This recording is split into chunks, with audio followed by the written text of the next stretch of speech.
all of the progress that we have made to date remains in place, and everything that has reopened remains open.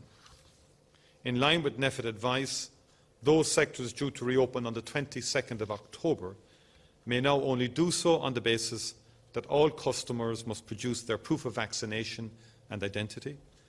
On this issue, I want to give a very clear message.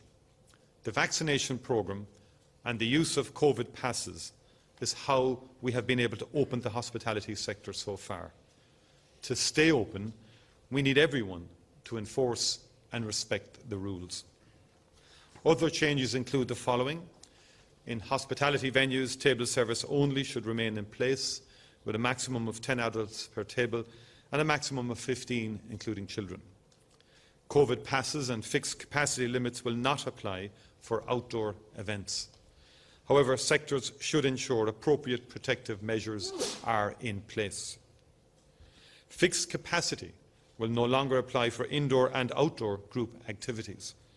However, protective measures must be put in place, and where groups are mixed indoors, pods of 6 should apply. Religious services and weddings can proceed as planned without capacity limits, but with all other protective measures in place.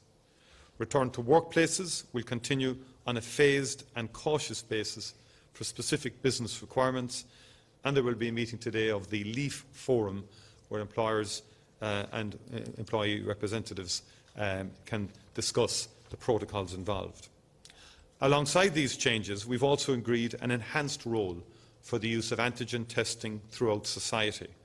Tests will now be sent to fully vaccinated close contacts of confirmed cases, and we will work with the sectors to develop a role for antigen tests to further improve the safety of certain events and activities, and also work with the expert group on antigen testing in terms of the wider use of such tests amongst the general population.